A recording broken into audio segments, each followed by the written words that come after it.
6세기 후반 이후의 상황을 좀 보도록 합시다. 고구려는 귀족들의 권력 쟁탈전이 계속되고 있었어요. 계속되고 있는 와중에 왕이 등장하면서 왕들도 자기의 권력을 되찾으려고 할 거 아닙니까? 그중에 평원왕이라는 사람이 등장해갖고 왕권을 조금 회복해 나가려는 노력을 했었던 것 같아요. 이걸 잘 보여주는 설화가 여러분들 잘 들어 알고 계시는 바보온달 설화가 있어요. 평원왕이 바보온달을 자기의 딸인 공주와 결혼시켰다고 하는데, 이 바보온달은 진짜 이게 아니라 아마 기존에 권력 기반이 없었던 신귀족을 뜻하는 말인 것 같아요. 그래서 새로운 세력을 등용했다는 말인 것 같습니다. 그 설화는 바보온달로 상징되는 새로운 세력을 등용해갖고 이때 어느 정도 왕권을 좀 회복해 나갔던 것 같아요. 그리고 그 아들 때 영양왕 때 좀 영양가 있었던 왕입니다. 왕권을 드디어 회복을 합니다. 회복을 하면서 회복하는데 마침 평원왕 말기 때 중국이 다시 제국의 시대로 접어들거든요. 수나라라는 제국이 등장합니다. 중국은 진나라 한나라 때 기원전 3세기죠. 이 두 제국이 등장하면서 제국의 시대를 맞이하게 되고요. 그리고 한나라가 3세기 때 멸망하고 난 뒤에 위진남북주라고 하는 기나긴 시간 동안의 분열기를 겪게 되거든요. 그 분열기를 끝내고 다시 제국의 시대로 접어든 겁니다. 자, 그러자 다시 팽창을 하게 돼요. 한나라 때 쳐들어와서 우리나라 최초 국가인 고조선이 멸망을 했었단 말이에요. 수나라도 얼마 있다 없어지니까 얘는 아니고 당나라 때 또 쳐들어와서 고구려 백제 멸망한단 말이에요. 중국이 제국이었던 시기에 우리는 이렇게 피해를 본단 말이에요. 수나라의 침략이 거의 확실시 되자 영양왕은 오히려 선제 공격을 합니다. 그러니까 영양왕 때는 어느 정도 회복한 왕권을 가지고 대중국 강경책을 폈었던 거예요. 당시 귀족들은 이런 외세의 태도를 두고 강경파와 온건파로 갈라졌다고 합니다. 이 둘이 대립하게 되는데 이때는 강경파가 좀 뒷받침을 했었던 것 같아요. 그래서 수나라 공격이 확실시 되자 영양왕은 오히려 말갈병 1만 명을 이끌고 요서지방을 선제 공격합니다. 이제 수나라가 쳐들어올 때 반드시 거쳐야 되는 자리가 요서란 말이에요. 자, 이걸 계기로 수나라와 고구려 간에 그 4차례에 걸친 커다란 전쟁이 터지게 됩니다. 우리가 먼저 선빵친 뒤에 전쟁으로 이어졌던 겁니다. 그러자 이 영양왕 때 큰 전공을 세웠었던 사람이었는데 영양왕의 이복 동생입니다. 그 동생이 영양왕이 죽고 왕이 되면서 이 사람은 뭐 전쟁을 겪고 나면 이겼든 졌든 간에 우리도 큰 피해를 보니까 전쟁을 더 이상 지속해서는 안 된다. 이런 정책은 안 된다라고 해갖고 온건한 태도를 보이게 됩니다. 그래서 이때는 온건파 귀족들이 집권하게 돼요. 자, 그러면서 영유왕이 즉위했었던 618년에 이때 중국은 당나라로 바뀌거든요. 같은 해. 중국에 대해서 대당 온화책을 피게 돼요. 그래서 중국한테 우리나라 지도, GPS까지 바치면서 싸울 의사가 없다는 것을 굉장히 완곡하게 이제 보입니다. 그리고 당나라 도교를 전려받기도 하고요. 그러면서 계속 친화책을 핍니다. 강경파의 대표적 인물이었었던 대표적 집안이 연씨 집안이었었거든요. 이때 연씨 집안의 인물이 연개소문이라고 있었습니다. 그 연개소문을 제거하려는 정책을 피게 돼요. 그러니까 천리장성을 수축한다는 핑계로 연개소문을 이제 거기다가 감독관으로 보낸다는 핑계를 대고요. 가고 난 뒤에 이제 죽이려 했었습니다. 연개소문이 그 사실을 미리 듣고 오히려 선공을 치게 돼요. 천리장성 축조를 위해서 이 군사를 이끌고 출정식을 하려고 하니까 와서 축하 좀 해달라고 해갖고 이때 참여했었던 대신들을 죽이고 궁궐까지 찾아가고 이제 왕까지 죽이고 합니다. 이게 연개소문의 정변이에요. 자, 여기서부터 이제 642년으로 접어들게 돼요. 굉장히 중요한 시기입니다. 640년대는 이건 따로 기억 좀 해두세요. 연개소문의 정변이다. 즉 죽었다는 겁니다. 온건파가 제거됐다는 거에 다시 뭐라고 한다? 강경 노동으로 갈 수밖에 없다는 겁니다. 하지만 연개소문도 집권하고 한 3년 정도까지는 중국에 대해서 온건한 태도를 좀 보여요. 초기에는. 그래서 당나라 도교를 전례하기도 하고요. 당나라하고 친한 척을 계속합니다. 이제 그러다 결국은 전쟁으로 가게 됐던 거고요. 백제 상황을 보도록 할게요. 성왕은 신라와의 전쟁을 하려는 찬성파였었고 귀족들은 반대파였었단 말이에요. 성왕의 의도로 전쟁을 했다가 왕이 죽고 대신들도 여럿이 죽습니다. 큰 피해를 봤단 말이에요. 그래서 이게 왕에 대한 책임론으로 이제 불거지게 됩니다. 자, 이걸 계기로 왕권이 크게 하락하게 돼요. 그 이후에 무왕이라는 사람이 등장해갖고 왕권을 다시 어느 정도 회복을 해나갑니다. 자, 무왕 때 왕권을 회복했다는 아주 뚜렷한 증거가 뭐냐면은 성왕 때 왕권을 회복했을 때 폈었던 정책이 사비천도라는 거였었단 말이에요. 무왕 때 익산으로 다시 천도하려고 합니다. 익산이 어디냐면요, 금강 위쪽에 부여가 있고요. 강만 바로 넘으면 전라도 익산입니다. 그러니까 바로 옆이에요. 천도시도를 합니다. 일부 학자들은 천도를 했다고 봐요. 그 유력한 증거가 뭐냐면은 동양 최대의 사찰인 미륵사, 그리고 미륵사 탑을 여기다 만들었다는 겁니다. 이게 무왕이 만든 겁니다. 일단 내부적으로는 왕권을 상당히 회복을 합니다. 자, 그러고 나서 무왕 아들이 의자왕인데요. 무왕이 되게 오랜 동안 통치를 하다 보니까 의자왕이 태자로 있었던 기간이 엄청 길었었어요. 굉장히 준비가 된 왕이었었어요. 그래서 의자왕이 즉위하자마자 바로 백제는 다시 팽창의 모드로 가게 됩니다. 제2의 성왕이라고 생각하시면 돼요. 이 의자왕이 팽창할 때 신라는 첫 번째 여자왕이었었어요. 이때 신라가 큰 위기를 겪게 되는데 이걸 대야성 함락이라고 합니다. 자, 지금 경상남도 합천 지역입니다. 합천 지역을 백제 땅으로 만들어요. 이게 왜 중요하냐면은 합천이면 경주로 들어가는 길목까지 잡은 겁니다. 이 합천이라는 지역에다가 백제 군사를 집어넣는다 그러면은 언제든지 이 대군이 신라 경주까지 올 수 있다는 거거든요. 그래서 엄청나게 큰 위기가 됩니다. 이게 640년대 시작이라는 거 잘 좀 기억 좀 해두세요. 이거는 40년 전까지를 얘기한 거고. 신라도 한번 보도록 할게요. 6세기 말과 7세기 넘어가는 시점에 뭐가 있었는지를. 자, 신라 진흥왕이 죽고 난 뒤에 신라 진흥왕의 첫 번째 아들이었었던 태자가 죽습니다. 그래서 태자가 왕이 되지 못하고 둘째 아들이 왕이 되는데 이 사람이 진지 드시는 왕이에요. 일을 해야지 진지를 드시는 거야. 진지왕이 즉위하는데 이 사람이 화백회의, 즉 귀족들에 의해서 쫓겨납니다. 4년 만에. 정치를 못한다. 그리고 음란하다는 이유로 쫓겨납니다. 되게 그러니까 추상적인 이유로 쫓겨나요. 아마도 이제 귀족 힘에 의해서 왕이 쫓겨난 것 같아요. 그러고 나서 진지왕의 형이었었던 동륜이라는 태자가 있었거든요. 그 동륜의 아들이 왕이 되는데 이게 진평왕입니다. 여기서부터는 이제 이게 있어요. 진흥왕 아들들인데 진흥왕의 장남계와 차남계 간의 갈등이 있었던 겁니다. 태자는 죽었지만 태자의 아들이 있음에도 불구하고 삼촌이 왕이 된 겁니다. 그래서 귀족들과 일정하게 손을 잡고 왕위를 차지한 것 같은데 너무 정치를 못하니까 귀족들이 버린 것 같아요. 그리고 이제 장남계가 다시 권력을 차지하게 되는데 이 장남계가 차지하고 난 뒤에는 왕권을 이제 회복하려고 노력을 합니다. 진평왕 때 한 50여 년간 통치를 하면서 왕권을 많이 회복을 해놔요. 이 사람이 왕권을 회복했다는 유력한 증거가 뭐가 있냐면은 진평왕의 체구가 상당히 거대했고요. 그리고 성품이 상당히 온화했다라고 합니다. 힘이 셌었다는 말을 이렇게 설화로 표현한 것 같아요. 그리고 석가모니 가족들이 썼었던 이름을 자기 가족들 이름으로 교체를 해요. 이거는 뭐 진종설화라고 돼요. 왕의 권위를 높이고 있는 겁니다. 그러고 나서 진평왕은 이제 왕실의 계통을 확립하는데 학자들 중에는 성굴이라는 개념이 저때 등장하지 않았을까 보기도 합니다. 자, 그래서 이 사람을 진흥왕 2탄이라고 생각하시면 돼요. 자, 근데 안타까운 게 뭐였었냐면은 진평왕한테는 아들이 없었다는 거예요. 딸밖에 없었습니다. 딸을 왕을 시킨 겁니다. 진지왕의 후손이 김춘추인데 장남계와 차남계 간에 약간의 갈등이 있었는데 이 둘이 일단 손을 잡습니다. 그게 선덕여왕의 즉위입니다. 김춘추와 김유신으로 대변되는 신귀족 세력이 장남계의 손을 잡아줬다. 예, 왕을 시켜주고 그리고 이제 다른 귀족과 좀 대립을 할 겁니다. 근데 이 선덕여왕이 왕이 됐을 때 백제하고 고구려는 강력한 두 명의 남자가 등장한단 말이에요. 그래서 요 세 명이 같은 시대 공존했다는 걸 기억 좀 해주세요. 이때 신라가 의자왕한테 처절하게 이제 발리게 됩니다. 어쨌든 여자가 왕이 된 것에 대한 명분을 세워야 되잖아요. 그래서 기이한 일들이 많이 벌어집니다. 이걸 직위삼사라고 하는데 미리 안 세 가지 일 그러는 겁니다. 그러니까 선덕여왕은 보통 사람이 아니라는 겁니다. 보지 않고도 미리 알 수 있다는 겁니다. 예, 뻥이겠죠. 뻥인데 그런 설화가 만들어집니다. 그 설화가 뭐냐면은 신라가 얘한테 두드려 맞으니까 중국한테 SOS를 청했단 말이에요. 그때 중국의 황제가 당태종이었었는데 당태종이 신라 왕이 여자라는 것을 알고 희롱하는 글을 보냅니다. 선물과 글을 보냈다고 하는데 모란 꽃이와 모란 그림을 동봉에 보냈대요. 선덕여왕이 신하들이 보는 앞에서 그걸 보자마자 이거는 당 황제가 나를 희롱한 것이다. 이 꽃씨를 심어봐라. 꽃은 틀림없이 향기가 나지 않을 것이다. 이런 말 했답니다. 그러니까 실제 심어봤더니 향기가 안 났다는 거. 우리 왕은 보통 사람이 아니다. 이 사람은 모든 걸 다 아는 사람이다. 이 설화가 하나고요. 그 꽃을 모란꽃이라고 하는데 모란꽃 향기 잘 난답니다. 그냥 설화예요, 설화.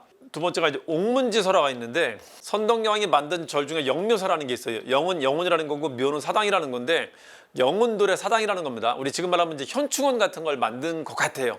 영묘사라는 것은. 그러니까 전사자들을 위한 어떤 공간을 만들어준 것 같은데 이 영묘사에 옥문지라는 못이 있습니다. 옥문이라는 게 여성의 상징을 뜻하는 말이에요. 거기에 깨구리가 막 울고 있었다는 거, 한겨울에. 개구리는 겨울에 겨울잠을 자는데 겨울에 나와갖고 울고 있었다는 거죠.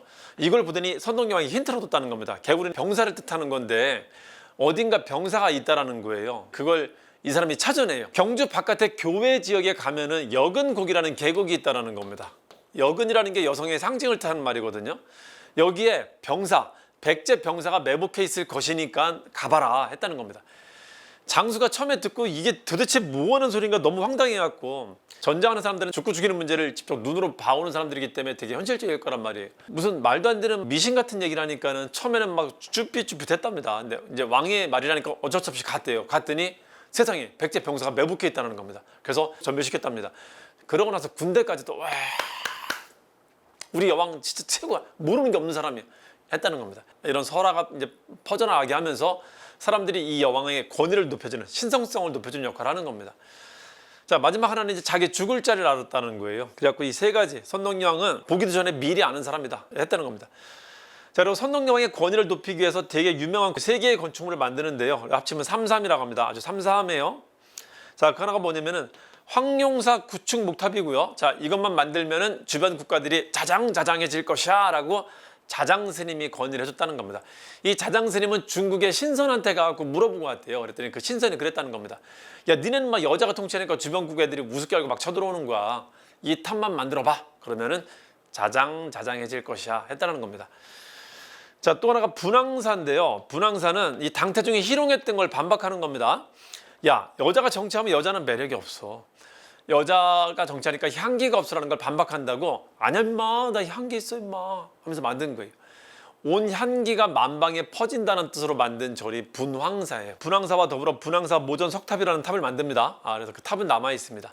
우여랑 문망 때 가면은 이 분황사에 원효 스님이 거기에 이제 기거하게 돼요. 나중에 절은 이때 만든 거고, 또 하나가 첨성대를 만듭니다. 경주 가시면은 여러분들 그 반드시 들리는 그 필수 코스 중에 하나일 텐데, 첨성대 바로 앞에 경주 궁궐이 있어요. 월성이라고 하는. 그 반달 모양을 땄다라고 해갖고 반월성 혹은 월성이라고 하는 게 신라 궁궐의 이름입니다. 첨성대 바로 앞에 가면은 야트막한 구릉이 하나가 있어요. 섬처럼 솟은 구릉이 있습니다. 그 구릉 위에가 성이 있는 거예요. 가깝습니다. 그래서 월성은 사람들이 구경을 잘 안 가는 것 같은데 거기 그냥 한 바퀴 산책하기는 좋아요. 올라갔다가 내려와서 첨성대 보고, 첨성대 옆에 있는 화원들 꼽힌 것도 좀 보고, 이제 대릉원 쪽으로 나와서 대릉원 보고 뭐 먹을 거 마실 거 이제 마시러 가면 딱 코스가 좋습니다. 첨성대는 두 가지 견해가 있거든요. 하늘을 관측하는 관측대다라는 견해가 있고, 또 하나는 재단이라고 보는 견해가 있거든요. 그래서 국가 의사를 통일하거나 국가의 어떤 정신력을 하나로 모으는 역할 한 대에는 일단 공통점이 있을 거라고 봐요. 그래서 그런 역할을 하기 위한 재단 내지는 하늘 관측하는 어떤 곳을 만들었다. 이거 선동여왕 때입니다. 그래서 선동여왕은 첫 번째 여자다 보니까는 권위를 높이기 위한 여러 가지 노력을 했었다는 걸 기억하시면 됩니다. 자, 일단 이게 40년대 들어가기 전까지의 상황입니다. 중국과의 주요 항쟁 과정과 삼국의 통일하는 과정을 말씀을 좀 드려보도록 할게요. 일단 수나라 쳐들어온 걸 먼저 말씀드릴게요. 자, 영양가에 있었던 영양왕은 그 선제 공격해갖고 요소지방을 선점합니다. 고구려 수나라의 전쟁이 시작돼요. 첫 번째는 수문제라는 황제가 있을 때 했었던 거고, 이때는 왔다가 돌아갔다라고 하는데 그냥 기록이 그런 거고 아마 패배했을 겁니다, 수나라가. 그래서 그때 패배하고 그걸로 그쳤고, 자기 아버지를 내치고 이제 그 아들이 쿠데타를 일으켜갖고 이제 왕이 됐는데, 그 수양제 때 얘는 이제 완벽하게 준비해갖고 고구려를 정벌에 나서게 됩니다. 100만 대군을 이끌었다라고 해요. 한 명의 전투원이 있으면 두 명의 보급부대 있다라고 계산을 하거든요. 보급부대까지 하면 한 300만이 움직였다는 건데, 일단 100만이 움직였다는 것 자체도 세계 전세에 단 한 번도 유례가 없대요. 1차 대전, 2차 대전도 단일 전투에서 100만 군대가 움직인 것은 없었을 겁니다. 그러니까 유일한 사례입니다, 유일한. 저거는 너무 과장 아니냐라고 말을 하는데, 기록을 보면 되게 자세하게 돼 있어갖고 맞는 것 같아요. 또 실제 그 인원이 동원된 것 같아요. 그래서 어마무시한 군대가 온 겁니다. 고구려는 저때 남녀노소 다 합쳐갖고 전체 인구를 다 합쳐도 한 300만이 안 될 거로 예측을 하거든요. 남자, 어린아이, 나이 많은 사람들, 여자 이렇게 빼고 나면은 실제 전병력은 얼마 안 될 거란 말이에요. 끼리 한 30만 정도 될 거란 말이에요. 그런 상태에서 이제 싸우게 된 겁니다. 자, 이때 쳐들어왔는데 당나라 수양제가 요동성을 뚫지를 못했어요. 그 100만 대군이 요동에 있는 작은 성을 뚫지 못했었습니다. 요동반도죠. 요동성에다 본진을 두고 특공대를 만들어갖고 대동강, 이 평양으로 직접 진격시키려 했었던 겁니다. 그 특공대가 30만이야. 고구려는 전체 군대를 다 모아도 30만 될까 말까 하는데 특공대만 30만입니다. 그러니까 얘들한테 지가 먹을 보급품을 짊어지고 가게 했는데 너무 먼 거리를 행군하다 보니까 이게 몇 달 걸으면 되게 힘들거든요. 자기가 먹을 음식들을 다 버리고 이제 걷게 된 겁니다. 자, 이걸 눈치챘었던 당시 우리나라 이제 장수가, 을지문덕이라는 장수가 얘들의 상태가 어떤지를 파악하려고 실제 적진으로 들어갑니다. 죽음을 부르고 들어왔더니 실제 병사들이 먹지 못해갖고 골골대고 있었고 근육은 이제 무너진 상태고 되게 피폐해진 상태였다는 걸 이제 확인을 한 겁니다. 그리고 이제 항복한다는 핑계로 간 거예요. 그러니까 왕한테 설득해갖고 항복문서를 받아올 테니까 이제 돌아가겠다라고 이제 가는데, 수나라 측에서는 잡아야 된다라는 장수가 있었고, 장수의 또 다른 책사 하나가 아무리 전쟁 중이라 할지라도 항복하러 온 장수를 잡는 것은 이거는 예의가 아니다라고 해갖고 이제 돌려보내자라는 의견이 있었거든요. 그래서 돌려보내는데 나중에 이제 수양제 황제의 명령이 내려와요. 잡으라고 해갖고 가는 걸 잡으려고 했는데 이미 나갔단 말이야. 그래 을지문덕은 나가자마자 진짜 막 달렸습니다. 막 도망갔어요. 그래갖고 못 잡습니다. 그때 못 잡은 게 천추 한해 될 겁니다. 어쨌든 을지문덕은 이제 명목상이나마 약속한 대로 얘들을 이제 지는 척하게 해갖고 계속 안쪽으로 더 깊숙이 들어오게 했었거든요. 깊숙이 들어오니까 얘들이 체력도 바닥이 나고 보급도 바닥이 난 겁니다. 그래서 얘들은 철군을 논의하고 있었어요. 거기에 철군을 논의하는데 명분을 준 거야. 우리가 왕이 항복한다니까 이제 돌아가라, 너네가 이제 퇴군하면은 정식으로 왕이 입조까지 할 것이다, 이제 그 약속을 합니다. 그러니까 여기 장수한테는 이제 좋은 명분이 생긴 겁니다. 그래서 이제 돌아가게 돼요. 돌아가는 군대를 쫓아가고 을지문덕이 이제 몰살을 해버린 겁니다. 이 압록강과 대동강 사이에 청천강이 있는데 이걸 이제 살수라고 보거든요. 요 살수를 건널 때 30만 대군이 2,700여 명 정도만 남았다고 합니다. 다 몰살돼요. 이런 전쟁은 없거든요. 아무리 많이 죽어도 반 이상을 죽이지 못합니다. 걔들이 가지고 있었던 그 진 있잖아요. 군진, 이게 완전히 무너진 거예요. 완전히 무너져갖고 그냥 살육을 했었던 것 같아요. 퇴각하는 군대를 뒤쫓아갖고 쳐 죽이는 이유가 뭐냐면요, 다시 쳐들어오지 못하게 하는 겁니다. 철저히 괴멸을 시키는 거예요. 2차 침을 이걸로 막아냅니다. 자, 그리고 이 수양제가 미련을 버리지 못해갖고 다음에 또 쳐들어오고 그 다음에 또 쳐들어오고 하는데, 그때는 이제 큰 힘이 없었어요. 이제 그러다 수나라 내부에서도 이제 반란이 발생해갖고 수나라가 이제 무너지게 되는 겁니다. 그래서 고구려 원정을 썼던 게 수나라 붕괴의 결정적인 요인 중에 하나가 돼요. 수나라 내에서 운합한 거랑 거대한 토목공사한 거랑 고구려 원정이 수나라 무너지는 큰 원인이 됩니다. 연개소문 정변하고 의자왕의 집권이 이제 중요한 전기를 마련합니다. 그래서 요 세 명을 기억 좀 해두세요. 위에 남자 2명하고 밑에 여자 1명 있죠. 요 세 명이 동시대인이라는 걸 잘 기억 좀 해두세요. 자, 이렇게 의자왕이 집권하고 나서 귀족들 다 내쫓고 왕자들을 그 자리에다 넣어놨단 말이에요. 그래서 이제 왕 중심의 권력 체제를 만듭니다. 확실하게. 아빠 때부터 추진해 왔었던 왕권 강화 정책이 어느 정도 자리 잡고, 이걸 기반으로 이제 대외 팽창에 나서는 게 의자왕 때입니다. 그래서 제2의 성왕이라 생각하시면 됩니다. 그 대외 팽창의 기수가 어딜까요? 당연히 북수해야 될 거 아니에요. 신라입니다. 신라를 쳐들어갖고 대야성을 함락시키는데, 이게 지금 경상남도 합천입니다. 위치를 보자면 이렇습니다. 경주가 있다면은 금강, 부여가 있고요. 그 사이 길목에 경상남도 합천이 있어요. 그러니까 길목에 있는 겁니다. 길목에. 백제의 군대가 경상도까지 들어와갖고 여기에 백제의 대군을, 이것도 굉장히 요충지라 대성입니다. 중성, 소성 같은 작은 성이 아니라 대성이에요. 여기에 백제 군대를 주둔시킬 수 있다면은 이 군대, 이 어마무시한 군대가 바로 경주로 올 수 있는 거거든요. 그래서 굉장히 큰 위기였었습니다. 자, 마침 여기를 지키고 있었던 사람이 김품석이라는 사람이었었는데, 이 김품석이 김춘추 사위였었어요. 김춘추의 정책 생명까지 끝날 수 있는 사건이 터진 거예요. 게다가 김품석이 자기 부하의 아내를 강간을 했답니다. 그래서 이 전쟁 중에 이 부하가 있잖아요. 백제 군인들한테 문을 열어줘요. 내통을 합니다. 그래갖고 어이없이 졌거든. 어이없이. 그러니까 이 김춘추나 김품석한테는 그 책임이 굉장히 많이 쏠릴 수 있는 상황이었었다고. 그러니까 이 사건 이후에 김춘추가 어차피 이래 무너지나 저래 무너지나 자기는 무너지게 돼 있거든요.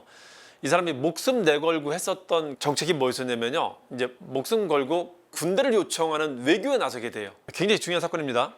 선덕여왕이 즉위할 수 있었던 것, 즉위하고 권력을 유지할 수 있었던 게 김춘추와 김유신 같은 신귀족의 도움이 있었다 그랬었잖아요. 자, 그리고 의자왕이 공격으로 대야성이 함락당하는데, 대야성이 함락당하고 나서 김춘추가 외교 교섭에 나서게 돼요. 김춘추가 이때는 고구려에 갑니다. 고구려에 가고 군대를 요청하는데, 고구려와 백제는 이때 연합 상태였었단 말이야. 뭐 지금은 이제 여제 동맹이라는 말은 존재하지 않는 개념으로 봐갖고 잘 쓰진 않는데, 하여튼 고구려와 백제는 지금 친선 관계였었어요. 그러니까 들어줄 리가 없겠죠. 그래서 김춘추가 직접 연개소문을 찾아갑니다. 명목은 이제 보장왕을 만나러 간 거죠. 실제로 이제 연개소문하고 협상을 하는 거고요. 근데 연개소문이 거절합니다. 야, 니네는 원래 경상도 애들 아냐? 충청도까지 나한테 돌려주고 충청도 밑으로, 소백산맥 밑으로 내려가서 경상도에서만 살면은, 그걸 약속하면은 도와줄게. 그러니까 받아들일 수 없는 청을 합니다. 그래서 김춘추가 그건 신하가 결정할 수 있는 일이 아니다라고 이제 거절을 해갖고 이제 감금당합니다.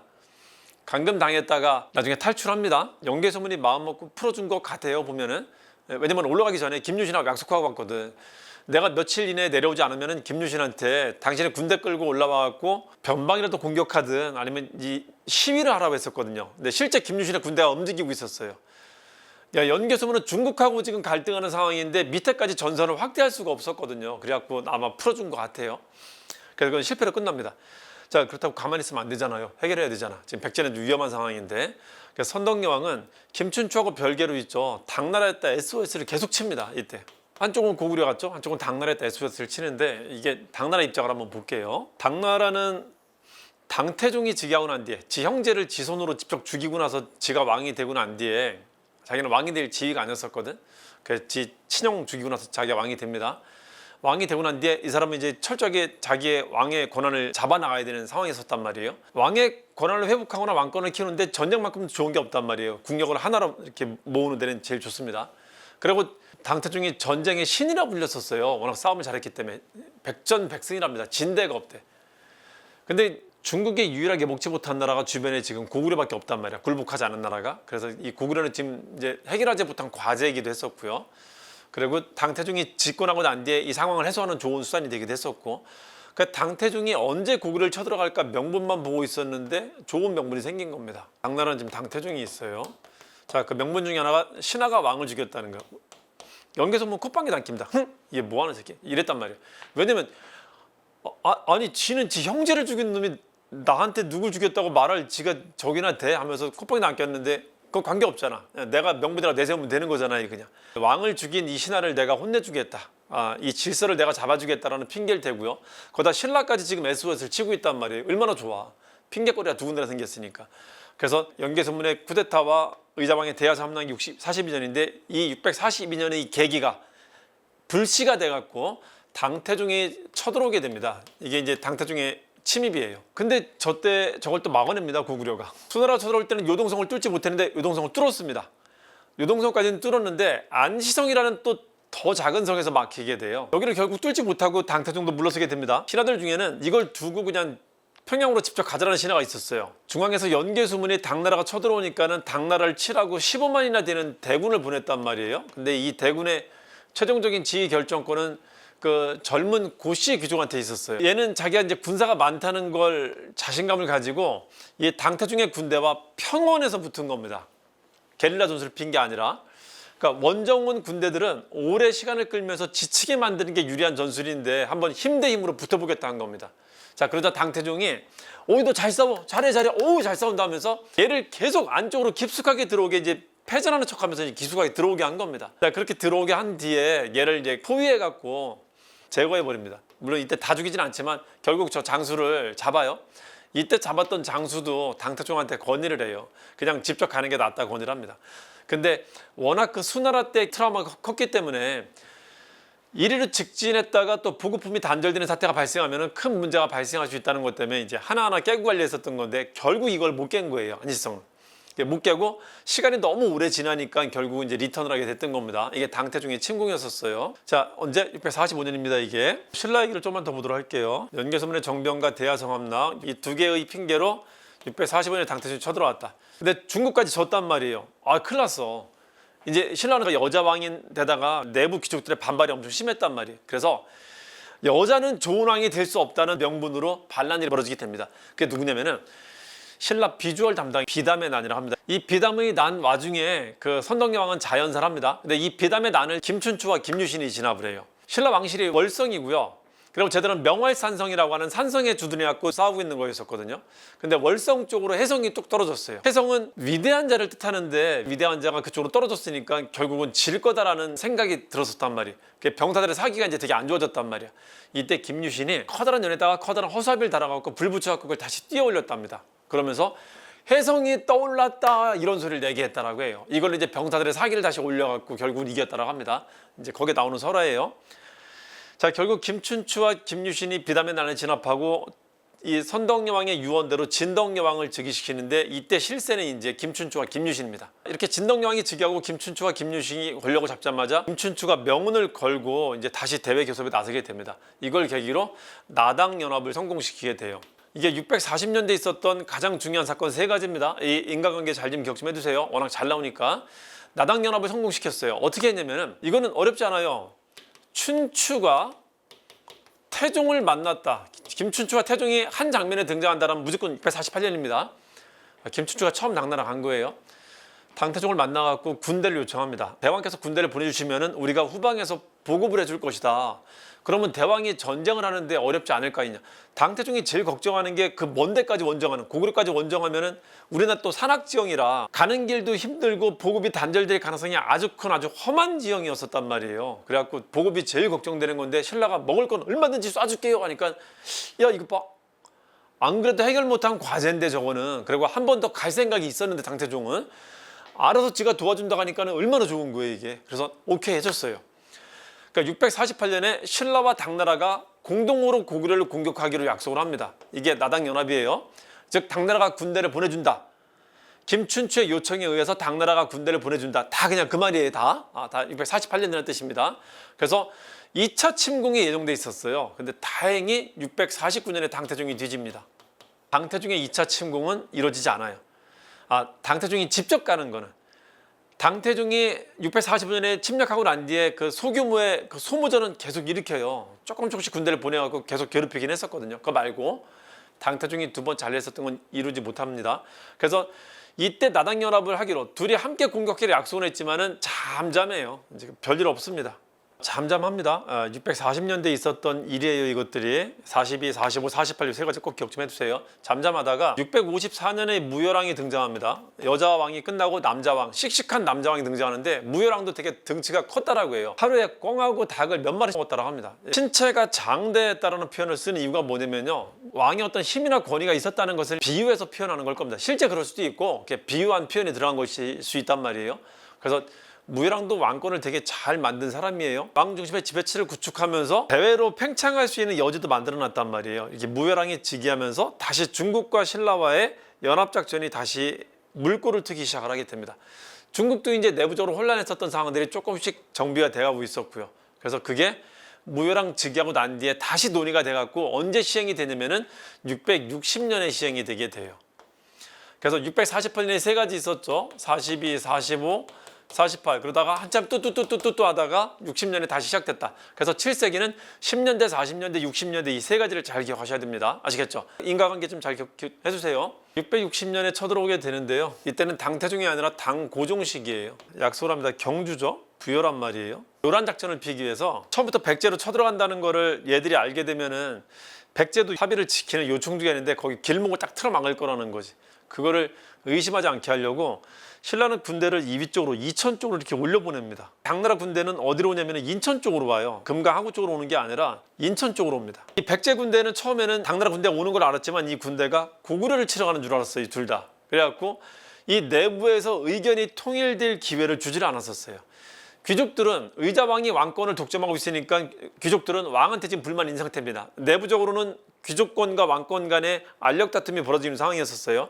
그러니까 국가의 국론이 하나로 뭉쳐지기 쉽지 않은 상황이었습니다. 자, 그러고 나서 이 군대가 내려온다. 이 군대가 내려온다는 소식이 들리면서 이제 뒤늦게 의자왕이 이제 전투를 준비하게 된 겁니다. 충신들의 의견이 있었어요. 왕이시여 이거 빨리 막아야 됩니다라고 했지만은 오히려 그 충신하는 의견들을 쓸데없이 전쟁에 분란 만든다고 유배 보내거나 투옥시키거나 했었단 말이에요. 그래서 640년에 즉위할 때 의자왕은 40대로서 되게 총명한 왕이었었다면은 660년대 의자왕은 이제 총기가 좀 사라진 60대의 할아버지 임금이 돼서 총기가 좀 사라진 상태가 아니냐라고 이렇게 말하는 사람들이 있단 말이야. 너무 판단하는 게 차이가 너무 커졌으니까. 그래서 이때는 대응을 못한 채 거의 다 들어왔을 때 진짜 마지노선으로 이제 그걸 막게 됩니다. 그러니까 뭐 외국 군대가 들어올 때 어떤 협곡이거나 아니면 장애물이 되게 많은 지역을 선점해 갖고 그쪽을 막는 게 아니라 벌판에서 막아요.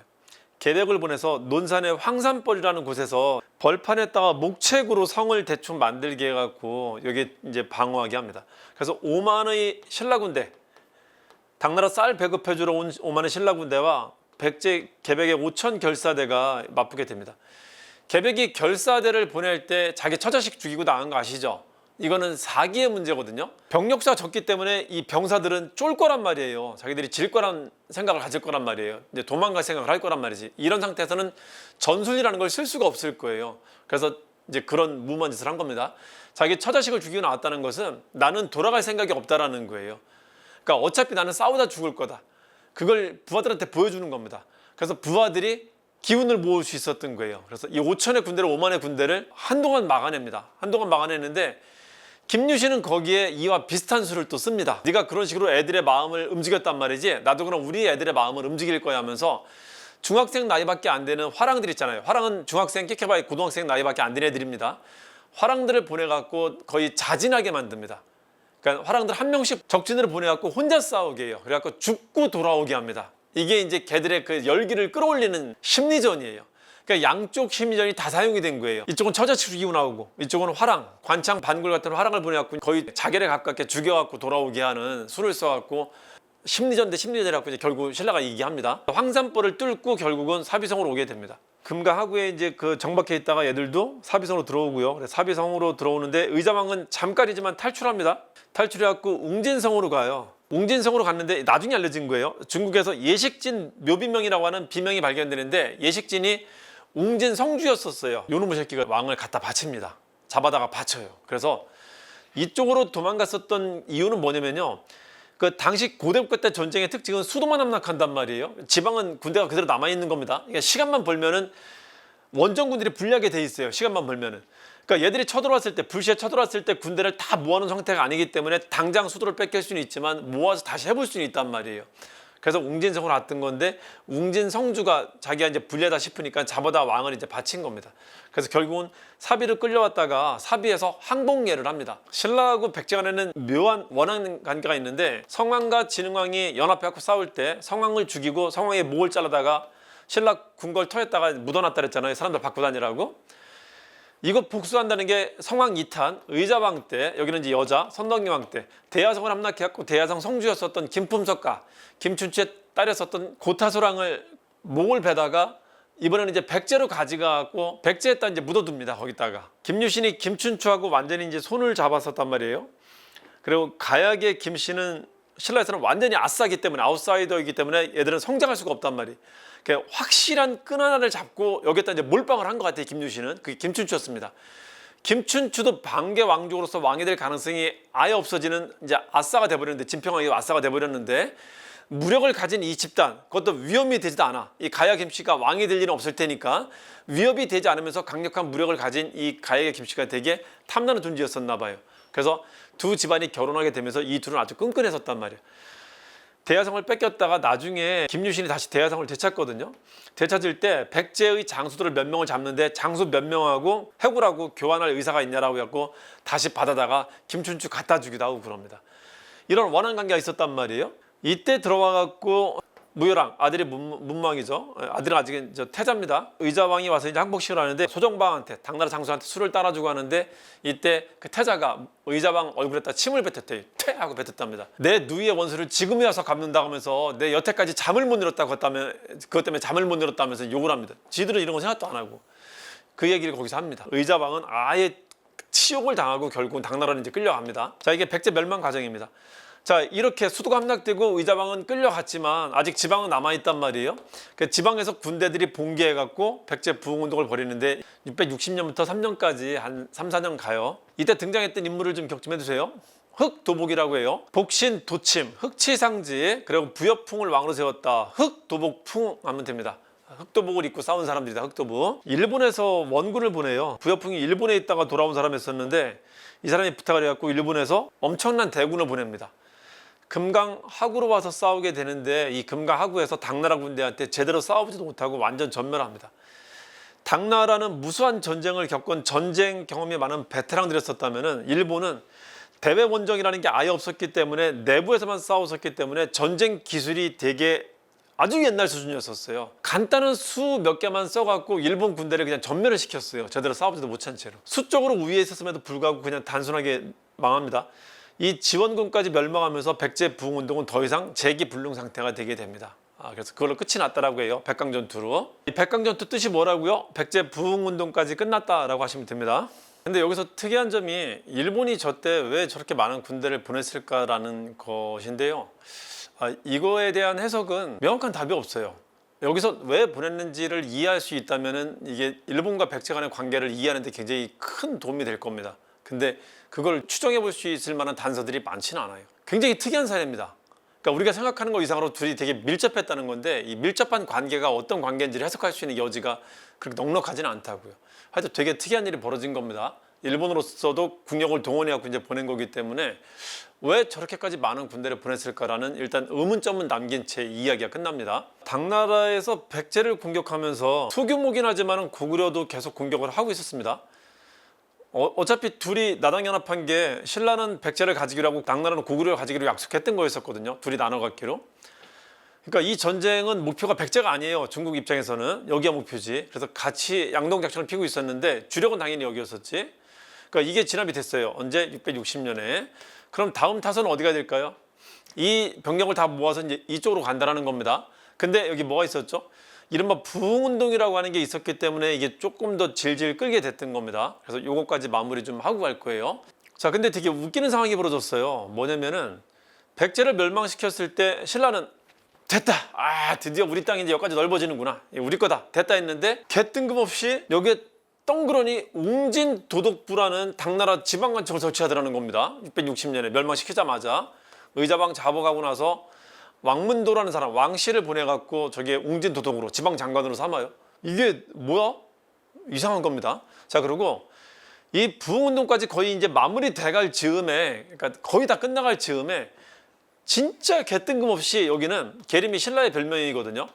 계림 도독부라는 걸 설치해요. 계림 도독부. 그러니까 신라의 의사를 묻지도 않고 지들이 임의대로 설치한 거야. 신라를 당나라의 하나의 지방으로 만들어 버린 겁니다. 말도 안 되잖아. 그냥 지 혼자 말한 건데. 근데 저렇게 하는 이유가 뭐냐면요. 저런 대국이 한번 툭 던져놓으면은 알아서 안에서는 내분이 발생을 하거든요. 실제 계림 도독부를 설치한다 했을 때 왕은 당연히 반대했겠지만 거기에 찬동하는 귀족들이 나오게 됐어요. 그럼 안에서 싸울 거란 말이야. 그러니까 걔들이 수를 던지는 거예요. 그렇게. 663년에 신라까지 자기네 지방 정권을 잡고 문무왕을, 당시 신라왕인 문무왕을 계림 도독으로 삼아요. 그냥 지가 그냥 명령을 해. 너 내 지방 장관이야. 한 겁니다. 이상한 거야. 그러니까 이때부터 신라는 전력을 다해서는 안 되겠구나라는 생각을 합니다. 전력을 다 쓰지 않고 좀 비축하려고 해요.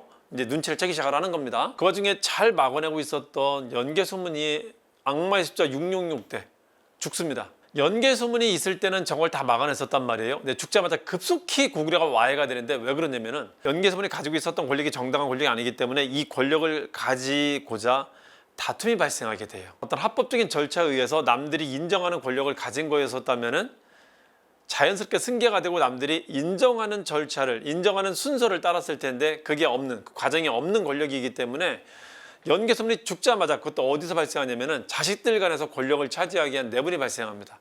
연개소문의 자식을 생건산이라고 하는데요. 연남건, 연남산이라고 했는데 연남생이 지방 순시를 나갔을 때 얘를 치고 지가 권력을 잡습니다. 그러다 여기 순시 나갔었던 연남생이 여기 병력을 들고 당나라로 투항을 하게 돼요. 이게 악마의 숫자 666에 있었던, 그에 있었던 일입니다. 거기다 연개소문의 동생 연정토는 신라로 투항을 합니다. 이 666년에 되게 중요한 시기죠. 악마의 숫자 666, 그때 고구려가 완전 4분 5일이 됩니다. 수많은 병력을 데리고 얘는 이리로 가고 얘는 이리로 가는데 이 군대가 다시 와요. 그러니까 얘들이 길잡이 역할을 합니다. 길을 잘하는, 그것도 같은 나라 병력을 데리고 온단 말이에요. 그러니까 그 다음에 싸움은 이제 되게 어려워지는 싸움이 되는 겁니다. 실제 연남생이 당나라 군대 올 때 같이 와요. 같이 와갖고 거기 싸우고 있는 진해 고구려 군대한테 야, 임마 그만 싸워 이지랄하고 있다니까요.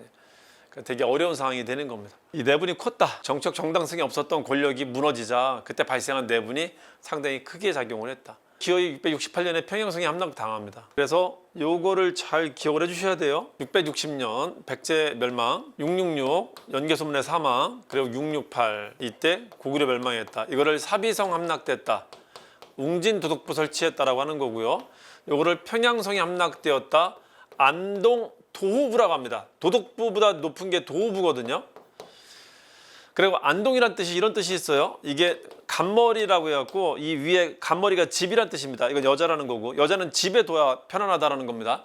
그러니까 편안할 안자의 뜻도 있지만은 강제로 이렇게 누른다는 뜻도 있어요. 강제로 진압한다는. 한자로 쓸 때 군사기지이자 그 지역을 통치하는 통치소를 말할 때 안동이라는 지역이 있거든요. 안동이라는 지역이 동쪽을 진압하는 전진기지라는 겁니다. 중국의 안동은 어디에 있냐면요, 여기 있어요. 여기 압록강 바로 건너에. 그러니까 러시아로 치자면 블라디보스톡이라는 게 이게 동방을 경략한다 그런 뜻이거든요. 블라디보스톡이라는 게. 블라디보스톡이 우리 바로 여기에 있잖아요. 우리도 안동 여기잖아요. 여기. 그런 개념으로 만들어진 도시 이름이라고 저게. 안동 도부는 뭐냐면은 이게 얘들이 여기만 가지고 말 게 아니구나, 여기 전체를 관할하려고 하는구나라는 걸 이제 보여준단 말이에요. 두 도독부를 아우르는 도호부를 만들었다. 잘 기억 좀 해두세요. 그래서 이제 신라가 확신을 하게 됩니다. 이제는 다음 단계는 당나라랑 싸우는 것밖에 없겠구나라는 걸 확신하게 돼요. 자, 이걸 뭐라 한다? 이걸 60년대라고 합니다. 아까 40년대 얘기했었죠? 뭐뭐 중에 있었지? 여기는 40년대는 42년, 45년, 48년 기억해 두시고요. 60년대 뭐 중요하다고요? 60부터 68년까지의 과정을 기억하시면 됩니다. 그리고 고구려도 마찬가지예요. 고구려가 나라 망했다 그냥 무너지진 않을 거 아니에요. 여기도 부흥운동이라는 게 나타나는데 고구려 멸망 668년에 그리고 지방은 여전히 건재하니까 부흥운동을 일으킵니다. 자, 그중에 부흥운동에 나선 사람들을 고검안이라고 합니다. 고안무 건무잠 안승이라고 하는데 이 안승을 왕으로 세웁니다. 보장왕의 서자라고도 하고요. 연개소문을 외가로 뒀었다라고도 합니다. 둘 다 가능한 말이에요. 안승을 왕으로 세워갖고 얘들의 적은 당나라도 적이고 신라도 적인데 주적이 당이었었어요. 고구려는. 그래서 신라가 얘들을 이용합니다. 얘들을 이용해갖고 얘들을 도와줘요. 고구려 부흥운동 세력을 도와주면서 당나라랑 싸우는데 얘들을 활용을 합니다. 황해도도 한성이라는 곳이 있거든요. 여기다가 고구려 부흥운동 기지를 만들고 신라한테 그거를 인정받습니다. 안승을 왕으로 인정을 해줘요. 그리고 여기서 또 내분이 발생해갖고 안승이 건무잠을 죽이고 그냥 신라로 투항을 합니다. 신라로 투항을 하자 신라가 이 안승 세력을 어디다 집어넣냐면요. 금강, 익산을 여기를 보덕국이라고 칭하면서 이 보덕국 왕으로 책봉을 해줍니다. 안승을. 신라가 안승을 여기로 보내요. 여기로 보낸 이유가 뭐냐면요. 지금 당나라가 어디에 있죠? 사비하고 지금 웅진에 있단 말이에요. 그러니까 얘들을 여기다 두고 얘를 견제시키려고 이 고구려 병사들을 여기다 이제 둔 겁니다. 그래서 고구려 부흥운동 세력도 이들을 지원하면서 철저하게 나당 전쟁에 이제 활용했었다는 것도 기억을 해두시라고요. 그 증거가 뭐다? 전라북도 익산이라는 곳에다가 고구려 세력들을 거기다 박아놨다는 겁니다. 그리고 당나라 군대까지 쫓아내는데 당나라 군대 위에서 내려오는 군대를 연천쯤에서 잡았다라고 하는데 이걸 매소성 전투라고 해요. 정확한 위치는 정확히 모릅니다. 연천으로 그냥 추정을 하는 거예요. 그리고 당나라 해군 기지가 여기 금강하구였었거든요. 금강하구에 아까 백강이라 했었잖아요. 비단백자 쓰는 백강이 금강의 다른 말로 봐요. 금도 그 비단금자니까. 자, 그리고 이 금강하구에 기벌포라는 포구가 있어요. 여기에 당나라 해군이 정박해 있었을 건데 이 해군 정박해 있는 군대를 격퇴하면서 이 전쟁이 끝났다고 합니다. 그러면서 얘들이 이제 철수했다라고 해요. 사실은 당나라 내부적으로 여러 곳에 전선이 형성되는 상황이 있었어요. 이 중에 이때 티베트에서 반란이 발생해 갖고 이 전선이 더 큰 상황이 있었습니다. 중요하고 이건 그렇게 크게 중요하지 않았었고요. 그래서 당나라 전체로 볼 때는 전선의 이동으로 인해서 철수한 거로 봐요, 사실은. 그래서 걱정 마, 돌아올게 라고 하고 이제 갔습니다. 근데 돌아오는 상황이 여의치 않았고 그 뒤로 이어지지 않았던 것이지 일단은 지금 당장 불은 껐지만 위험한 상황은 이어지고 있었던 건데 나중에 이제 다행히 풀립니다. 그래서 이걸 매기라고 합니다. 마지막으로 싸운 걸 매기. 자, 매기까지 해서 이제 완전히 쫓아냅니다. 자, 요거를 좀 잘 기억해 주시면 돼요. 나중에 이거 모아서 외우는 방법들은 다시 단원 끝날 때 말씀드릴 거예요. 그래 봅시다. 신라 입장에서 보면은 무열왕 때 백제까지 멸망시키고 고구려 원정을 준비하는 과정에 무열왕은 죽어요. 661년에 원정 준비하다 죽고 고구려 원정부터는 이제 문무왕이 다 합니다. 백제 부흥운동 잡고 고구려 멸망시키고 고구려 부흥운동까지 잡고 나당 전쟁까지 승리를 이끌었고 삼국통일 이뤄낸 것은 아들이 문무왕때였습니다. 고구려 멸망하고 당까지 격퇴했다. 자, 잘 기억하시면 됩니다. 특히 문무왕이 중요한 점이 또 하나가 있는데요. 문무왕이 전쟁을 하는데 태자로서 전쟁을 했었잖아요. 그러니까 이 사람은 일찍부터 전쟁에 참여했기 때문에 귀족들에 대해서 자기 할 말에 위치가 있었단 말이에요. 근데 자기 어린 아들이 걱정이 되는 겁니다. 이렇게 전쟁을 통해서 목소리가 커진 장수들이 이렇게 널려 있는데 이 아들이 저 장수들을 상대해 갖고 전쟁 끝나고 난데 얘가 이 국가를 끌고 나갈 수 있을까 걱정이 되는 거야. 그래서 이 태자를 이때는 신문왕이 태자였었어요. 신문왕을 일찌감치 태자로 삼고요. 일찍부터 전쟁으로 끌고 다니면서 사령관을 시켜줘요. 명목상 사령관을.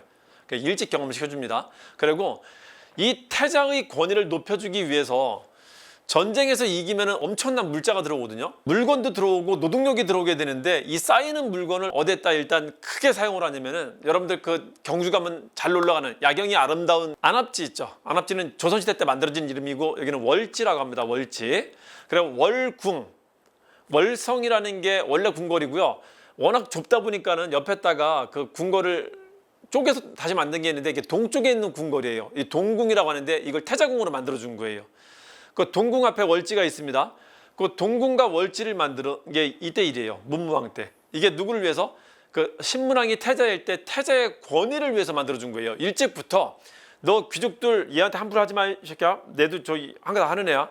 이거를 진짜 전쟁으로 쟁쟁해진 장성들한테 미리 자꾸 보여주고 있는 겁니다. 그러니까 문무왕이 전쟁도 잘했지만 삼국 통일을 잘했지만 아들을 미리 대비시키고 있었다는 것도 굉장히 잘했다는 겁니다. 그래서 문무왕 이후에 신문왕 때 커다란 개혁이 이루어질 수 있었던 거예요. 그것도 연관해서 기억 좀 해둡시다. 또 하나 이것도 이제 잘 나오니까 말씀드릴게요. 문무왕이 전쟁을 해갖고 영토가 엄청 넓어졌단 말이에요. 요만했던 신라가 이렇게 되고 있단 말이야.